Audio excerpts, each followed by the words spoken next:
Hello students, कैसे हैं आप। तो इलेक्ट्रिकल यात्रा के चैनल में आप सभी लोग का स्वागत है। और स्टूडेंट, आज के सवाल जवाब सेगमेंट का हमारा क्वेश्चन है कि what is the shape of A rainbow when it is seen through an aeroplane.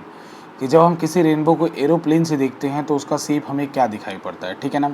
चलिए स्टूडेंट, अगर आपने हमारे चैनल को अभी तक सब्सक्राइब नहीं किया है तो ज़रूर सब्सक्राइब करें। इससे फिजिक्स और इलेक्ट्रिकल इंजीनियरिंग से रिलेटेड कॉन्टेंट आपको अपलोड होते रहेंगे। तो इसमें सबसे पहले इस क्वेश्चन का आंसर देखते हैं हम। तो इस क्वेश्चन का आंसर इसमें जैसा आपकी स्क्रीन पे दिख रहा है कि शेप ऑफ द जो रेनबो होता है वो सर्कुलर होता है, ठीक है ना। जब एरोप्लेन से पिक्चर लिया गया, आप स्क्रीन पे देख सकते हैं रेनबो का, क्योंकि बेटा नीचे भी है और नीचे भी आपके ड्रॉपलेट्स है और ऊपर भी ड्रॉपलेट्स है। तो इस सिचुएशन में हर जगह से रेनबो का फॉर्मेशन होता है। दूसरी बात कि आइए रेनबो बनता कैसे है इसको देखते हैं ज़रा सा। अगर इसको डिटेल में समझना है कि रेनबो बनता कैसे है, इस चीज़ को हम लोग देखें। तो रेनबो बनने के लिए क्या ज़रूरी है, तो एक तरफ सन है, अगर मान लीजिए ईस्ट की तरफ सन है तो आपका रेनबो बनेगा वेस्ट की तरफ। तो वेस्ट की तरफ रेनबो बनता कैसे हो, तो वाटर ड्रॉपलेट्स होते हैं। तो हालांकि मैं बहुत बड़ा बना रहा हूँ, अगर मैं सन इतना बड़ा बना रहा हूँ तो मैंने वाटर ड्रॉपलेट्स को कुछ ज़्यादा ही बड़ा बना दिया, लेकिन फिर भी एक समझाना है क्योंकि इसके अंदर कुछ फिनोमेना होता है, उसको हम लोग को समझना है।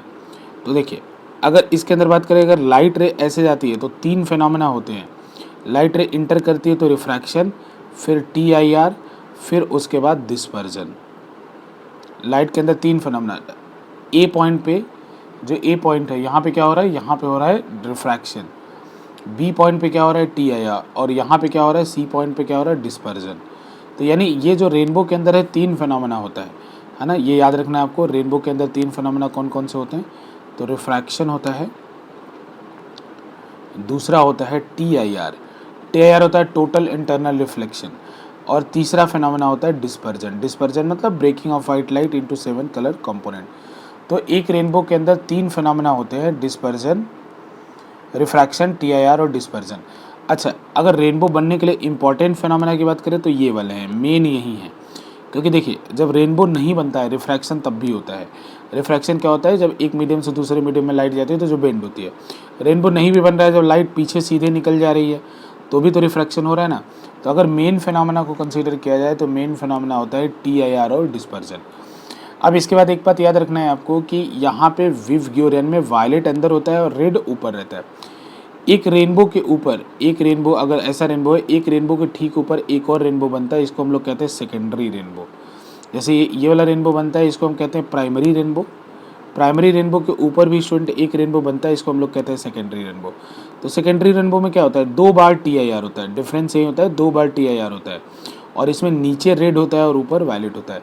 जैसे आप अभी स्क्रीन पे अपने देख पा रहे होंगे, जो अभी हमने एग्जाम्पल लिया उसके अंदर आप देख पा रहे हैं स्टूडेंट कि दो तरीके के रेनबो बन रहे हैं। एक रेनबो अंदर बन रहा है, जो सर्कल दिख रहा है वो एरोप्लेन वाला। एक रेनबो अंदर बन रहा है, ये काफ़ी ब्राइट है, मतलब इसकी इंटेंसिटी हाई है, तो ये प्राइमरी रेनबो है। इसके ऊपर जो रेनबो बन रहा है वो क्या बन रहा है, सेकेंडरी रेनबो बन रहा है।